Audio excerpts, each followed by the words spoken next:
Graça e paz, amados irmãos. Aleluia. O nosso general é Cristo. O nosso general é Cristo. Aleluia. O nosso general não é um mero homem. O nosso general é Cristo. Amém. Amados, gostaria de convidar os irmãos para abrir Isaías capítulo 14.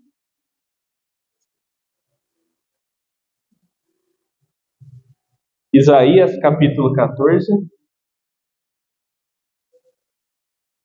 Nós vamos ler do versículo 1 ao versículo 23. Quantos irmãos abrem aí? Gostaria de orar. Senhor amado, Pai querido, muito obrigado, Senhor, por essa noite. Senhor, como cantamos agora, seguimos os teus passos. A nossa esperança está no Senhor. A nossa força está no Senhor. Ó Senhor, nos guie nesse momento da palavra. Senhor, traga-nos revelação. Traga-nos, Senhor, entendimento da Escritura. Somos totalmente dependentes de Ti, Senhor. Senhor, abençoe esse momento de comunhão. Unja, Senhor, o meu falar. Unja, Senhor, o ouvido dos irmãos. Que a Sua palavra possa ser pregada, não com a minha opinião vazia, mas segundo o Teu querer. Ó, Senhor, guarda-nos nesse momento. Livra-nos, Senhor, de distração. Livra-nos, Senhor, de ter uma mente agitada. Senhor, de ter ansiedades, estar em preocupações. Leve, Senhor, esses sentimentos, esses pensamentos embora em nome de Jesus. Aí nos prepara, Senhor, prepara o nosso coração para receber a Tua semente. Tira, Senhor, todas as pedras, todos os espinhos, ó Senhor, toda rocha, e prepara o nosso coração. Pedimos humildemente em nome de Jesus. Amém. Amados, a leitura é um pouquinho grande. Gostaria de pedir a ajuda aí dos irmãos. Podemos fazer assim, eu leio um versículo e os irmãos leem o seguinte? Pode ser? Então, Isaías 14, do 1 ao 23. Tá bom? Começa assim. Porque o Senhor se compadecerá de Jacó, e ainda elegerá a Israel, e os porá na sua própria terra, e unir-se-ão a eles os estrangeiros, e estes se achegarão à casa de Jacó.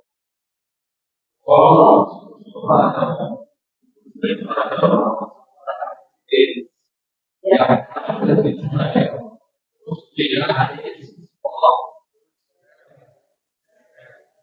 a terra do Senhor. Eles iluminarão os seus professores. No dia em que Deus vier e dar-te descanso do teu trabalho, das tuas angústias e da tua dura servidão com que te fizeram servir.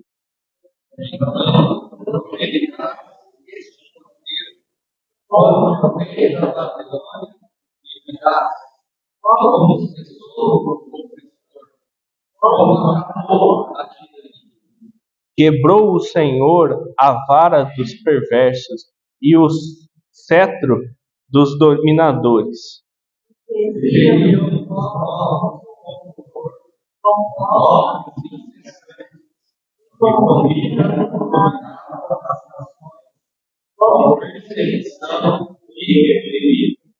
Já agora descansa e está sossegada toda a terra, todos exultam de júbilo.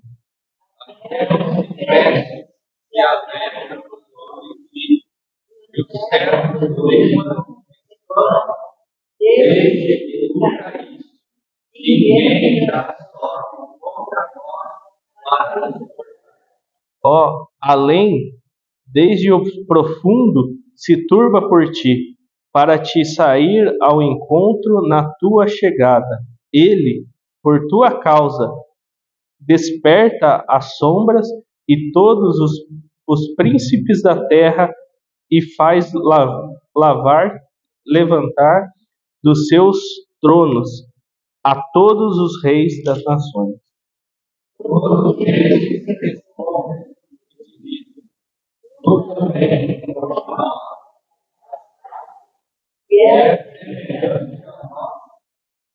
Derribada está na cova a tua soberba, e também o som da tua harpa por baixo de ti, numa cama de gusanos e vermes são a tua coberta.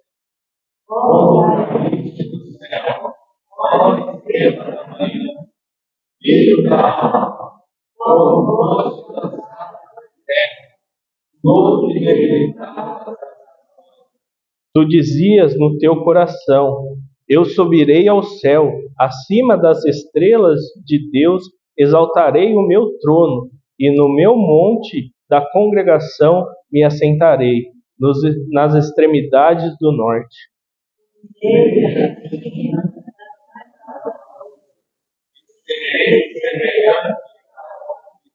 Contudo, serás precipitado para o reino dos mortos, no mais profundo do abismo.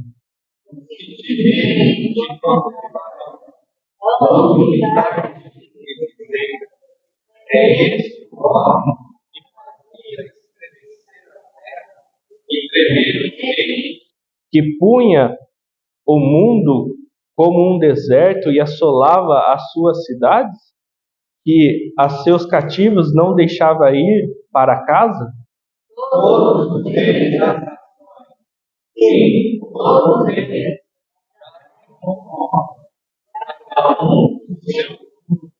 Mas tu és lançado fora da tua sepultura, como um renovo bastardo, coberto de mortos, transpassados à espada, cujo cadáver desce à cova e é pisado de pedras.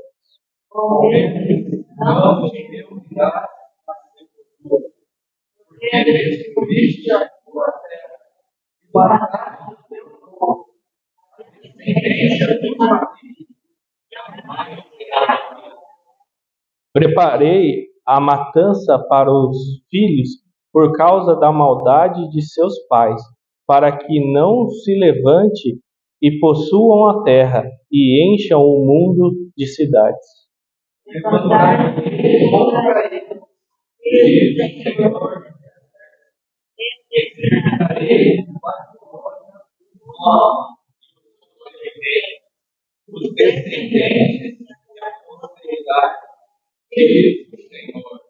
Reduzirei a possessão de ouriços e a lagoas de águas.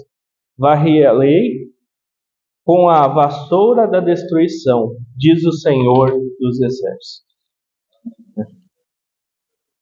Amados, não sei se os irmãos repararam o texto. Ele fala sobre a destruição da Babilônia. E não vai ser nada legal. O interessante desse texto, que é magnífico, é que essa profecia, hoje todos conhecem a história da Babilônia. A Babilônia caiu e foi derrubada. Mas esse texto de Isaías, ele foi escrito 174 anos antes da Babilônia cair. Foi escrito até mesmo antes do cativeiro do povo de Judá. Então, antes do povo ser levado a cativo, antes deles dominarem o povo de Judá, já tinha uma profecia sobre a queda deles. Olha como nosso Deus é maravilhoso, como ele prevê as coisas, como tudo está sob o seu controle. E a Babilônia era um povo que colocava medo. Ele colocava medo em todo mundo ali. Se os irmãos abrirem aí rapidamente no livro de Abacuque 1, Isaías ele profetizou 176 anos antes do pessoal ser levado ao cativo. Abacuque ele está em um tempo diferente, ele está dentro da muralha quando a Babilônia cercou. Então Abacuque está vivendo a profecia de Isaías. E olha o que ele fala do que ele viu ali. Abacuque, ele, pelo que entendemos aqui no texto, ele era um vigia, ele ficava nos postos de vigias da cidade. E ele fala assim, ó, Abacuque 1, do 1 em diante. Perdão, do 6 em diante. Pois eis que suscito dos caldeus aqui é Babilônia, são os mesmos, nação amarga, impetuosa, que marcham pela largura da terra para apoderar-se de moradas que não são suas. O povo é mau. Eles são pavorosos e terríveis e criam eles mesmos o seu direito e a sua dignidade. Os seus cavalos são mais ligeiros do que os leopardos, mais ferozes do que os lobos ao anoitecer. São os seus cavaleiros, que se espalham por toda parte. Sim, os seus cavaleiros chegam de longe, voam como águia que se precipitam a devorar. 9. Eles todos vêm para fazer violência. Os seus rostos suspiram por seguir avante. Eles reúnem os cativos como areias. E aqui olha nos 10 que ele fala, eles escarnecem dos reis, os príncipes são objetos dos seus risos, riem-se de todas as fortalezas, porque amontoam terra e as tomam. Então passam como passa o vento e seguem, faz-se culpado esses cujo poder é o seu Deus. Então aqui é um pouquinho o relato de Abacuque, como ele enxergava a Babilônia. Eles eram terríveis, né? Eles eram extremamente sanguinários. E não só a nação era tomada, como todo era destruído ali, todas as árvores, a gente vai ver, a gente leu sobre isso, a fauna, os animais eram mortos, era uma nação sanguinária e terrível. Essa era a Babilônia. Mas eles iam ser levados cativo para a Babilônia. E antes mesmo disso acontecer, o profeta fala assim, aí no versículo 1, porque o Senhor se compadecerá de Jacó. O Senhor vai se compadecer de você. E no versículo 3 ele vai falar assim, no dia que Deus vier a dar-te descanso do teu trabalho, das tuas angústias e da dura servidão como te fizeram servir. Amados, a gente está vendo isso no livro de Isaías. Isaías, ele profetiza, a profecia dele são para tempos diferentes. Então é para o tempo que ia acontecer, do cativeiro da Babilônia, o dia que eles iam retornar, mas também pode ser uma profecia para nós, para a volta do Senhor. Alguém aqui está cansado e angustiado? Alguém, como diz o versículo 8, no dia em que Deus vier e dar-te descanso do seu trabalho. Poxa, como almejamos esse dia, o dia que o Senhor vier e falar, agora pode descansar. Eu vou lançar ele para o inferno. Agora acabou, vai ter descanso. Das tuas angústias. Poxa, irmãos, a Babilônia, eles eram tão terríveis, que quando eles cercaram Judá, eles tinham uma técnica, que a muralha era um símbolo de segurança. Mas a Babilônia, eles tinham uma técnica de aterro. O que eles faziam? Eles iam jogando terra, até eles ficarem na altura da muralha. E a hora que eles chegavam na altura da muralha, eles colocavam um arqueiro lá dentro. Então o arqueiro só ficava ali com a flecha. Alguém saía da casa, ele atirava a flecha. Eles não derrubavam a muralha, eles ficavam torturando. E a ponto do profeta falar que foi mais feliz quem morreu à espada do que quem ficou na muralha. Ali há relatos de mães que comeram o cadáver do próprio filho. Foi terrível, foi assustador. E depois que o povo passa por tudo isso, é que ele vai lá e domina o povo. Então, a Babilônia é alguém terrível. Quanta angústia esse povo não passou. Quão desesperador não foi esses dias. Mas os nossos dias são fáceis também, ó. Nós não vivemos alguns dias angustiosos. Não dá um desespero. Mas o Senhor vai voltar. O Senhor vai vir e vai dar um descanso para nós. E olha que ele fala no versículo 3. Da tua angústia e da tua dura servidão com que fizeram servir. Amados, lá em Romanos 8, no versículo 14, vai falar que nós somos escravos do pecado. Irmãos, um dia você vai ser liberto da escravidão do pecado.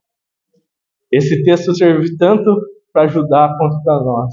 Um dia nós seremos libertos do pecado. Que quão duro Satanás fez nós servir e lutar contra o pecado. Um dia isso vai acabar. A esperança vem. O Senhor, Ele olha com misericórdia. Não é mérito seu, não é mérito meu, irmão. É por amor dEle, é por misericórdia. Ele olha e fala, eu vou mandar meu filho para salvar vocês. E aí Ele vem, hoje nós podemos pedir perdão por meio do sangue, temos o Espírito Santo e Ele fala, eu vou voltar. E vocês vão ser cordeiro com Cristo. Vocês vão reinar comigo. Não é só reinar, vocês vão ser cordeiros com Cristo da minha herança. O que fizemos para merecer isso? Quem merecia um amor desse? Ninguém. O Senhor, Ele nos ama.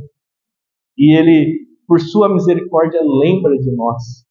Assim como ia acontecer com o povo mesmo cativo, mesmo desesperado, o Senhor ia olhar para eles e de forma milagrosa ia mudar a sorte dele.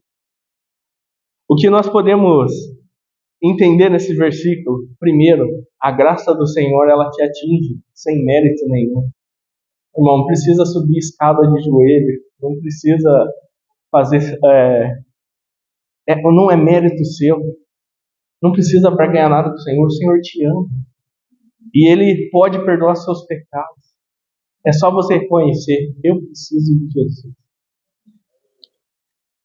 Um ponto importante que nós podemos ver logo no começo desse texto é que não existe situação que não é reversível para o nosso Senhor. Amados, quando nós vemos a história de Daniel, de Ezequiel cativo lá na Babilônia, quem diria que eles iam voltar a ser uma nação? E eles voltaram. E um pouco mais recente, Israel voltou a ser um país que vieram lá de campos de concentração. E ele volta a ser nação. É inexplicável isso. Quem aqui apostaria em Israel? Mas eles voltam a ser nação porque está na Bíblia, havia uma profecia para eles. O Senhor pode mudar a situação. Por mais terrível e desesperadora que ela aparenta, o Senhor pode mudar esse cenário.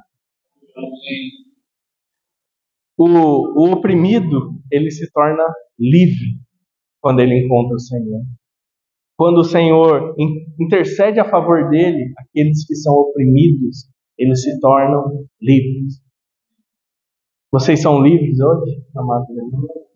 Vocês são livres? O Senhor foi lá no fundo do inferno e te buscou. Então, agora você é livre.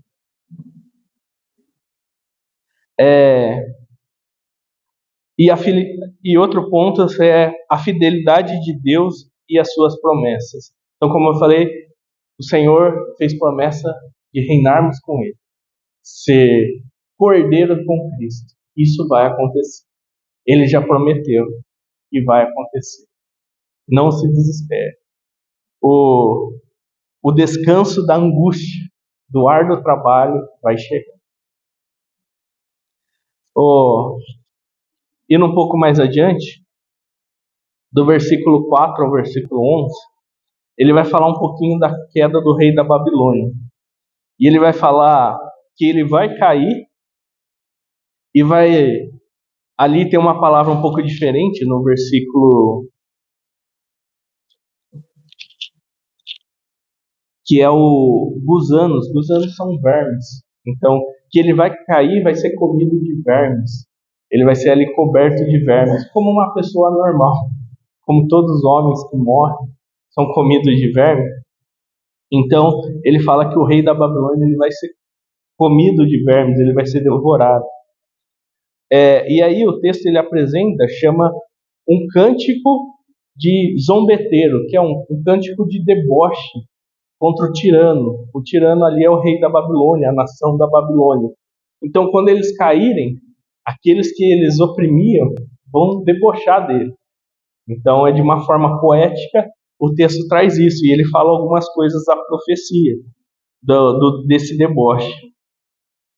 O poder que antes oprimia, agora acabou. O opressor que colocava tanto terror na terra, acabou, passou.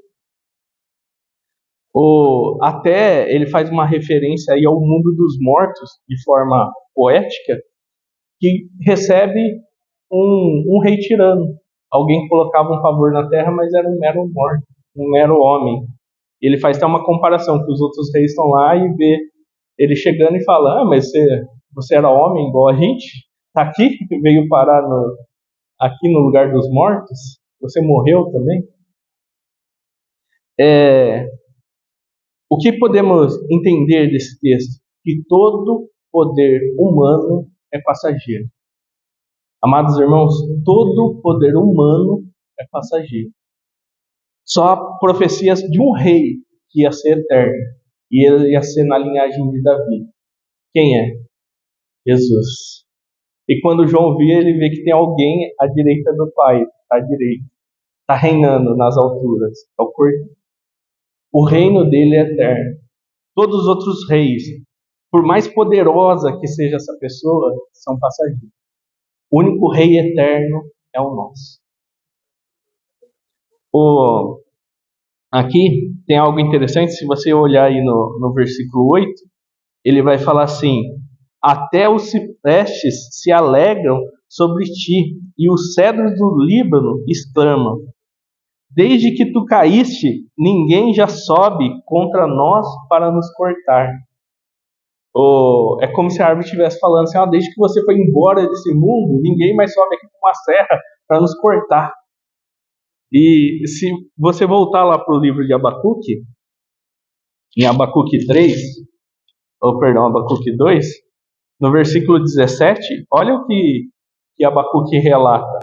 Porque a violência, Abacuque 2, versículo 17, porque a violência contra o Líbano te cobrirá, e a destruição que fizeste dos animais ferozes te assombrará, por causa do sangue dos homens e da violência contra a terra, contra a cidade e contra todos os seus moradores. Então aqui Abacuque ele relata um pouco de como ele devastava a natureza, árvores, animais ao seu redor, e até ali ele fala de forma poética que até as árvores vai zombar dele, ele vai falar, aí, você foi embora, agora ninguém mais vem nos cortar. Então ali é um deboche contra a Babilônia, é um deboche. Aqueles que eles afligiram, agora debocham da Babilônia. Então ele vai falar isso do 4 ao 11. Aí, amado, no versículo 12, a gente vai entrar na parte principal aqui da mensagem. E ele é um texto que tem muitas interpretações. Alguns irmãos lendo, quando vocês leram aí, vamos ler de novo, daí eu vou fazer uma pergunta para os irmãos. De quem que esse texto está falando? Do 12 ao 15. Como caíste do céu, ó estrela da manhã, filho da alva, como foste lançado por terra, tu que deliberavas as nações, tu dizias no teu coração, eu subirei ao céu, acima das estrelas de Deus, exaltarei o meu trono e do monte da congregação me assentarei nas extremidades no norte. Subirei acima dos mais altos das nuvens e serei semelhante ao Altíssimo. De quem esse texto fala? Satanás? A maioria entende que é Satanás? Incrivelmente, amados, tem alguns bons irmãos que acreditam que é uma dupla profecia. Então fala da queda do rei da Babilônia, mas fala também da queda de Satanás. E tem alguns irmãos que eles não concordam, eles acreditam que esse texto é apenas para a Babilônia. Eles não acreditam que esse texto está falando de Satanás. Então tem aí um impasse. Mas se você entende que está falando de Satanás, não é pecado. O que nós entendemos também, e o que nós iremos falar um pouco é sobre isso. Nós entendemos que é uma dupla profecia que fala de Satanás. Mas tem alguns bons irmãos que eles entendem que isso aqui não fala de Satanás. Tá? Então tem esse impasse aí, e só no dia da volta do Senhor ele vai esclarecer. E por que esses irmãos acreditam que esse texto não fala sobre Satanás? Segundo eles alegam que para falar um texto, para ele se cumprir, ele tem que ter em outra passagem, ou pelo menos no Novo Testamento, essa citação. Então, quando o texto fala da virgem que ia conceber, o texto de Isaías, isso aconteceu no Novo Testamento, uma virgem concebeu. Então, ele tinha um apoio na Bíblia para que isso aconteça. E esses irmãos, eles falam que esse texto, eles não enxergam respaldo no Novo Testamento para isso. Então, eles acham que é um texto histórico mesmo. Alguns irmãos acham que é um texto histórico e um texto de tipologia, que é um texto histórico, mas também é um texto de Satanás. E tem alguns outros irmãos que acreditam que esse texto é histórico, ele é uma tipologia de Satanás, mas também ele é uma profecia para o anticristo. Isso que está relatado aqui também vai acontecer com o anticristo. E nós, pelo menos na comunhão ali, nós enxergamos igual esses irmãos, que esse texto é aplicado sim como um texto histórico, é um texto direcionado à história de Satanás, mas é um texto também da queda do anticristo. Tá? E é isso que a gente vai explorar um pouco mais nessa mensagem. Então, mas falei rapidamente porque é importante, porque existe essa divergência, mas não vamos levar muito tempo para falar sobre cada ponto de vista. Existe aí no YouTube horas de debate entre irmãos. Não recomendo não, porque não vai servir para nada. O assunto aqui é importante. O assunto aqui é o tratamento do orgulho. Esse é o assunto importante que nós vamos abordar. Tá? Então, esse texto, o que aconteceu? Alguém almejava o poder de Deus. O rei da Babilônia, o povo da Babilônia, eles achavam que ninguém podia parar eles. Eles eram os maiorais. E Deus profetizou que eles iam, e realmente eles foram exterminados da terra. Você vê que a nação do povo de Judá tem sua descendência até hoje, mas a Babilônia não tem. Realmente essa profecia se cumpriu. Não tem descendente da Babilônia, eles foram aniquilados da terra. A profecia se cumpriu. E tem alguns textos do Novo Testamento que eu gostaria de convidar os irmãos para lerem junto. Tá? O primeiro está em 1 Timóteo. 1 Timóteo, versículo 3. Aqui em 1 Timóteo, capítulo 3, ele vai falar um pouquinho das qualificações dos bispos e dos diáconos. Então, para você ser uma liderança na igreja, ele estabelece alguns requisitos. E dentro desses requisitos, eu enxergo um texto bem parecido com esse de Isaías 14. Então, 1 Timóteo 3, o 6 e o 7. Olha o que ele fala. Não seja... Vamos ler junto, irmão? Não seja neófito para não suceder que se ensoberbeça em porra condenação do diabo. Pelo contrário, é necessário que ele tenha bom testemunho a fim de não cair no opróbrio e nos laços do diabo. Irmãos, entenderam o que o texto está falando? Ele está falando assim, quando você for escolher aí um bispo, ele não pode ser alguém novo na fé. Essa palavra aqui diferente, néofito, ela é novo na fé. Ele não pode ser alguém muito novo na fé, porque corre um grande risco dele se orgulhar. E se ele se orgulhar, ele vai cair igual Satanás caiu. É isso que o texto está falando. E ele vai cair numa armadilha de Satanás. Então não estabeleça a liderança alguém muito novo na fé. Então se ele fala aqui em Timóteo, Paulo fala para Timóteo, não estabeleça alguém que é novo na fé, senão ele vai se orgulhar e cair igual a Satanás, eu entendo que ele conhece a história e está se referindo a Isaías 14, que Satanás caiu por causa de orgulho. Os irmãos concordam com isso? Ele está falando isso. E Satanás caiu por causa de orgulho. Da onde Paulo tirou isso? Acredito que de Isaías 14. Então, é um dos requisitos. E fica aqui um baita alerta para a liderança. Cuidado com o orgulho. Orgulho é algo, é um laço do diabo, Paulo vai falar. E daí, gostaria de convidar os irmãos para abrir em Tiago. Tiago 4. Esse é bem conhecido.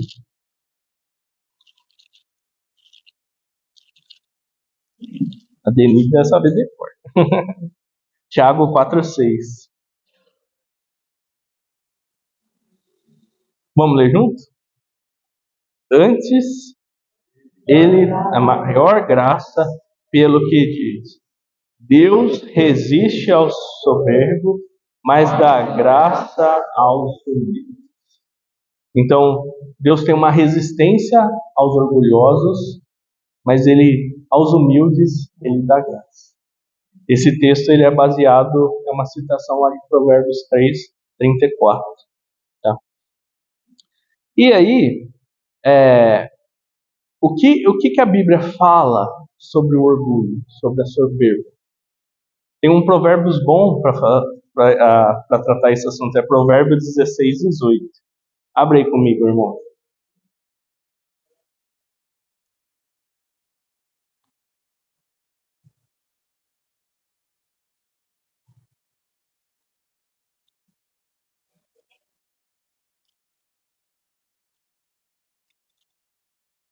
Provérbios 16:18.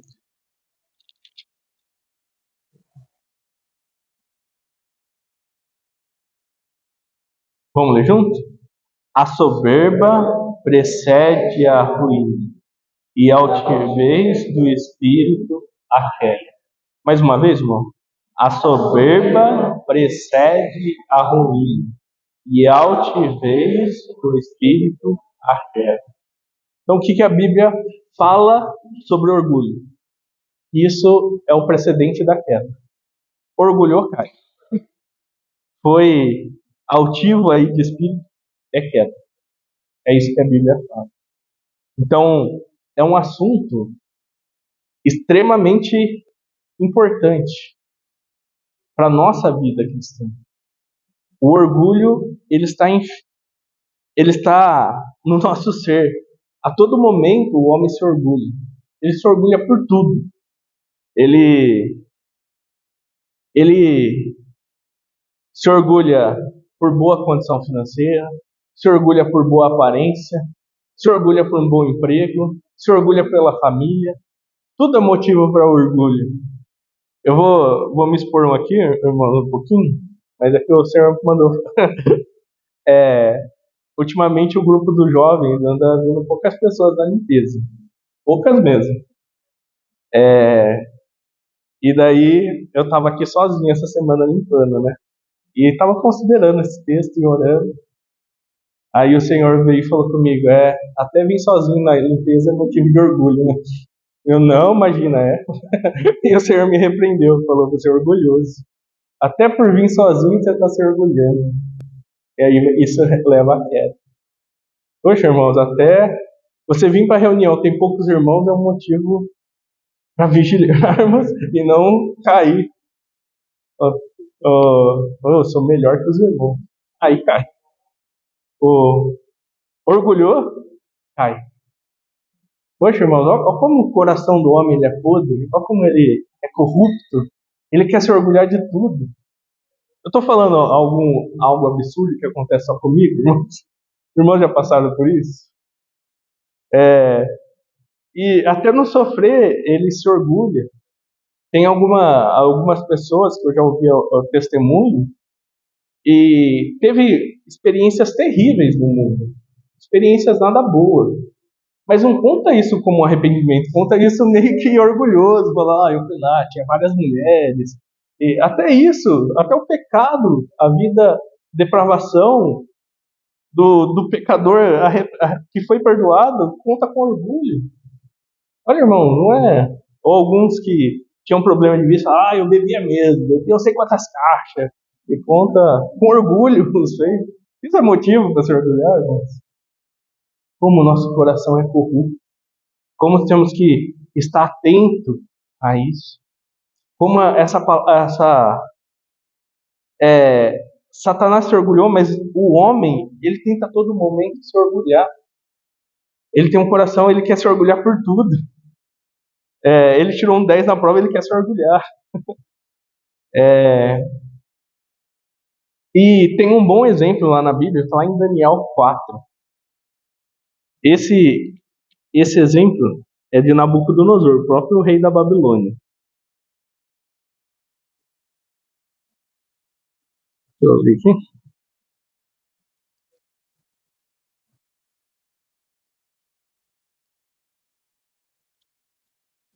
Daniel capítulo 4. Irmãos, lembra o que aconteceu com o rei Nabucodonosor? Alguém orgulhoso? Ele teve vários avisos ao longo da vida dele aí. E ele mandava e desmandava. Ele escolhia quem ia morrer, quem ia matar. No começo da história deles, ele falou, eu sonhei e quero que vocês falem um sonho. Daí os magos falaram, não, rei, nunca se pediu isso. Se vocês não fizerem isso, vai todo mundo morrer. Todos os sábios do meu reino vai morrer. Era assim a conversa com Nabucodonosor. Alguém extremamente orgulhoso. Quando chega no versículo 4, vai falar de um sonho que ele teve. E falando um pouco, ele tem um sonho de uma árvore que é cortada. E ele chama Daniel. Ali ele já conhecia Daniel, sabia que Daniel tinha intimidade com Deus, e ele chama Daniel. E Daniel vai falar lá no versículo 27 assim para ele. Rei, o problema é orgulho. Deus vai cortar você. Você vai virar um animal, a coisa tá feia pro seu lado. E Daniel fala assim, portanto, rei, aceita o meu conselho e te ponho termo pela justiça em teus pecados.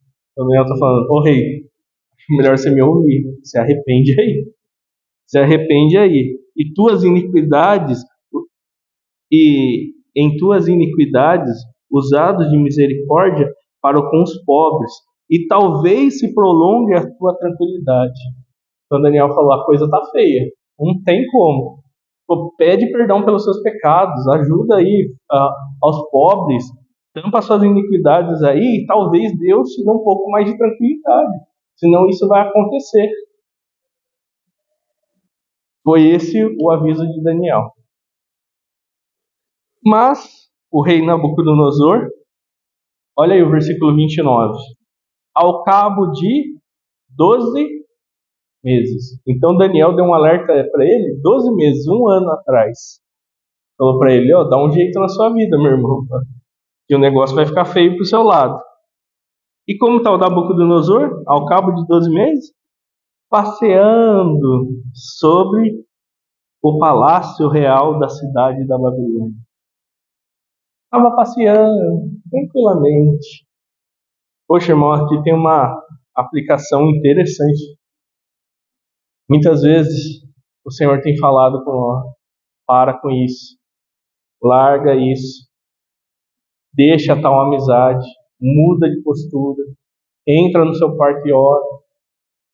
E nós vamos ignorando o que o Senhor vai falando. E estamos passeando tranquilamente aí pelo mundão lá fora. Poxa, que cilada pro crente isso, irmão. Desobedecer a ordem de Deus, desprezar o falar do Senhor, desprezar o falar dos profetas e passear tranquilamente pelo mundo como se nada fosse acontecer.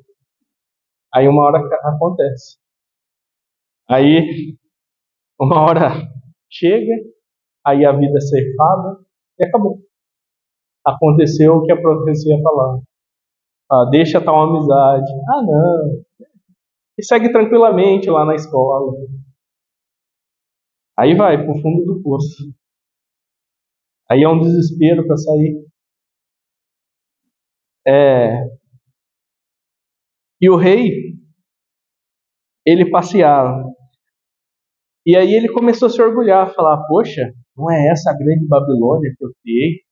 Enquanto ele pensava, o próprio texto fala, o 29, ao cabo de 2 meses, passeando sobre o palácio real da cidade da Babilônia, falou o rei e disse, não é essa a grande Babilônia que eu edifiquei para a casa real, com o meu grandioso poder e para a glória da minha majestade? Aí o texto 31 vai falar assim, falava ainda o rei quando desceu uma voz do céu. Chega. Aí ele virou um bicho. Começou a passar a grama e ficou ali. 7 anos, comendo igual um boi no pasto. Cresceu pelo, cresceu boi, cresceu as unhas. E daí, depois de um tempo, comendo grama, pastando, ele olha para o céu e fala, só existe um Deus. E é você. Eu não sou nada. Aí Deus permite ele voltar a ter lucidez. E daí, olha como que ele termina o versículo 37. Vamos ler juntos, irmãos? Agora, pois, eu, Nabucodonosor, louvo, exalto e glorifico o Rei dos céus, porque todas as suas obras são verdadeiras e os seus caminhos justos, e pode humilhar aos que andam na sombra.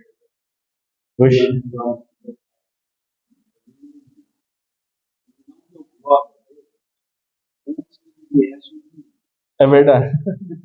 Ele não deu.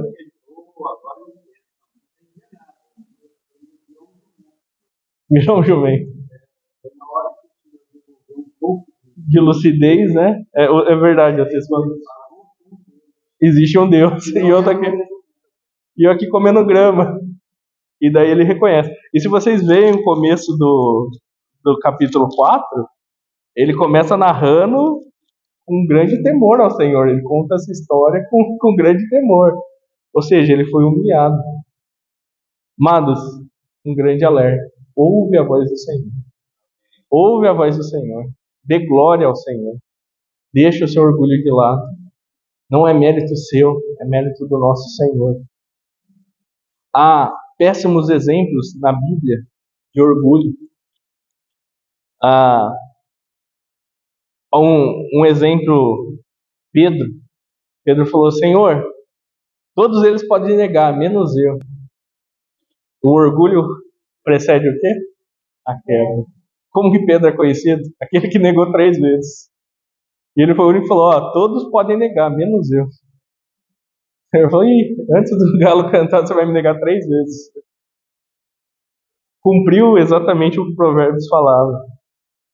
Outros exemplos, Faraó do Egito, ele perde o filho, não contente em obedecer a Deus, ele tenta seguir o povo de Deus e perde o exército no Mar Vermelho, por desobedecer a Deus. Saul, a gente viu um pouco no acampamento, Saul, o profeta fala para ele, Deus prefere a obediência do que sacrifício, Saul. E daí ele fala, o Espírito do Senhor se retirou, Deus não é mais com você. E ele olha lá para Samuel e fala assim, viu, mas tá os anciões aqui do povo, fala que Deus assim não está comigo, fica aqui mais um pouco para eles acharem que Deus está comigo ainda. Olha a loucura de Saul, fica aqui mais um pouco, faz de conta que Deus está comigo, para o povo aí achar que que eu perdi a presença de Deus. Eu não estava preocupado em se arrepender.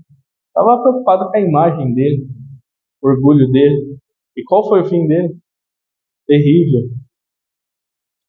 Ou, outro exemplo, Uzias. Uzias era rei, e ele falou, eu sou rei, tudo bem eu entrar lá no Santo Santo e apresentar uma oferta. A hora que ele entrou lá, ficou o quê? Leproso. Não era para você fazer isso. Talvez você tenha, Deus te deu um ministério, te deu uma autoridade, te deu um dom, mas se não é, se aquilo não é o seu dom, o seu talento, não ousa querer fazer aquilo. Eu até dei um exemplo no acampamento, eu falei, chamar atenção ou repreender um irmão, tem que ter o dom para isso, não é qualquer irmão que consegue repreender com base na palavra, a atitude, o comportamento de um irmão. É claro que a gente pode... eu vou dar um exemplo bobo aqui. A Lívia não veio na reunião. E eu chego e falo, Lívia, você não tem o dom para isso. Lívia, você veio aqui, você é uma relaxada. E dou ali um sermão sem base nenhuma, sem autoridade nenhuma do Espírito Santo. Só vai arrumar confusão. Né? Tem irmãos com dom para isso. E conseguem... e sabem chegar com mansidão, com a autoridade do Senhor para fazer isso. É qualquer um que pode sair fazendo isso. Tem que ter ciência do meu dom ou não. Será que Deus me capacitou? Será que Ele me chamou para isso? Senão, só vai arrumar confusão. Isso tem muito a ver com o orgulho. É o que Uzias foi fazer. Ele era rei e falou, eu sou rei porque eu não posso ser sacerdote. Aí Deus permitiu, no mesmo instante ficou leproso. Falou, não, você é rei, você não é sacerdote. Tem outra, eu tenho uma aliança, tem um outro povo que tem que ser sacerdote. Você não. Você só é rei. Mas isso mexe muito com o nosso orgulho. Né? Às vezes nós queremos assumir posições que o Senhor não nos chamou. E para encerrar, amados, vou ser bem breve, esse texto, talvez nós exploremos um pouquinho mais na próxima mensagem, ele fala de 5 eus desse texto. Então, tem aí, eu subirei ao céu,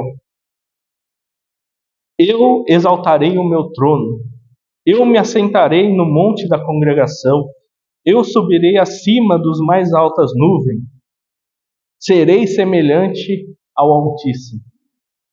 Isso tem tudo um significado. Então, quando alguém fala assim, eu subirei ao céu, isso tem muito a ver com o desejo de querer uma posição que você não foi chamado para ter. Então, você almejar uma posição. O eu me exaltarei no meu trono tem muito a ver com o desejo de ter autoridade. Mas muitas vezes você não foi chamado para ter autoridade. Mas o orgulho, o desejo de ter autoridade, tem muito a ver com essa parte do texto. Eu exaltarei o meu trono. Outro item, eu me assentarei no monte da congregação. É o desejo de governar as coisas, de estar tudo ali no seu controle, de ter governo sobre todas as coisas. Mas todas as coisas são do Senhor. A igreja é do Senhor. A assembleia é do Senhor. O 4, eu subirei acima das mais altas nuvens. Isso ele fala um pouco do desejo do homem de glória. Eu quero ser reconhecido, eu quero ser visto, eu quero ter glória. E o último, serei semelhante ao Altíssimo. O desejo de ser igual a Deus. Amados, o Espírito nos leva a uma conformação. Tiago fala isso. A imagem do Filho. Mas nós somos servos e Ele é Deus. Muitas vezes nós oramos assim, Senhor, faça a tua vontade, mas o carro eu quero vermelho. Não é bem assim, olha só. Senhor, faça a tua vontade, mas a moto não quero menos que 150 cilindradas, não. Nós somos servos ou somos Senhor? Como anda aí a sua oração? É de servo ou é de Senhor? Às vezes nós queremos tomar essa decisão do Senhor. Isso é constante do homem. E para terminar, irmãos, para terminar mesmo, eu gostaria de convidar os irmãos para abrir em Filipenses, capítulo 2. Aqui nós falamos um pouco sobre o orgulho, sobre a queda, e vimos que isso está no nosso cotidiano, no nosso dia a dia. Mas para onde seguir? O que devemos fazer? E aí Filipenses 2, do versículo 1 ao 11, gostaria de terminar lendo ele dá um bom exemplo do que devemos olhar. Vamos ler aí? Todo junto e bem forte? Tende em vós, acharei? Então vamos lá, Filipenses 2, do 5 ao 11. Tendo em vós o mesmo sentimento que houve também em Cristo Jesus, pois ele, substituindo em forma de Deus, não julgou com usurpação ser igual a Deus. Antes, a si mesmo se esvaziou, assumindo a forma de servo, tornando-se semelhante a homens e reconhecendo figura humana. A si mesmo se humilhou, tornando-se obediente até a morte e morte de cruz. Pelo que também Deus o exaltou soberanamente e lhe deu o nome que está acima de todo nome, para que o nome de Jesus se dobre todo o joelho no céu, na terra e debaixo da terra, e toda a língua confesse que Jesus Cristo é o Senhor, para a glória de Deus. Poxa, irmãos, vocês viram que em Isaías 14, qual que era o desejo ali de Satanás e de Deus? Era subir aos céus. E Jesus, por amor, ele desceu. Que contraste, né?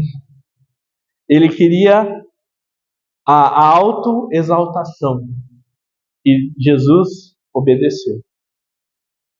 Ele queria a rebelião. E Jesus foi totalmente submisso. E ele teve, por consequência, a queda. E Jesus, a exaltação. Porque foi humilde. Irmãos, o soberbo leva à ruína, mas os humildes serão exaltados. Como devemos olhar a questão do orgulho? Olha para Cristo. Ele é a nossa referência. Tendo toda a sua glória, ele deixou para morrer por mim e por você. Ele deixou tudo isso para nos salvar. Então, tá meio perdido? Será que olha para Cristo? Como Jesus agiria aqui? Esse é um bom caminho. Como olhar? Olha para Cristo. Amém? Gostaria de orar para encerrar. Senhor amado, Pai querido. Senhor, muito obrigado por essa porção da palavra. Senhor, crave essas palavras no nosso coração. Senhor, não queremos ser orgulhosos. Senhor, não queremos preceder a nossa ruína por causa do nosso orgulho. Senhor, nós abrimos mão do nosso eu. Nós abrimos mão da nossa opinião, do nosso achismo, do nosso orgulho. Senhor, e abrimos mão para que o Senhor governe a nossa vida. Senhor, não falamos da boca para fora. Temos o real sentimento, Senhor, governe a nossa vida. Senhor, derrame as tuas luzes nas nossas trevas. Senhor, ilumina os nossos caminhos, Senhor, onde temos errado, onde andamos sendo orgulhosos, Senhor. Ó, Senhor, não queremos cair como Satanás, como o rei Nabucodonosor, ou como todos os outros exemplos, Senhor. Nós queremos olhar e seguir a Cristo. Ó, Senhor, nós queremos estar no reino com o Senhor, não porque somos ovelhas fortes e parrudas, mas porque o nosso bom pastor zelou por nós. Porque fomos obedientes ao nosso bom pastor. Ó, Senhor, confiamos em Ti e esperamos em Ti, Senhor. Tira de nós todo orgulho. Tira, em nome de Jesus, toda soberba, toda ambição do nosso coração. Senhor, dê luz onde é a nossa posição, onde devemos servir, onde devem ser aplicados os nossos dons, Senhor. Não queremos nos envolver onde o Senhor nos reprova. onde o Senhor não quer que estejamos, Senhor. Nós queremos apenas a Ti, Senhor. É o que te pedimos humildemente, os teus servos e submissos, em nome de Jesus. Amém.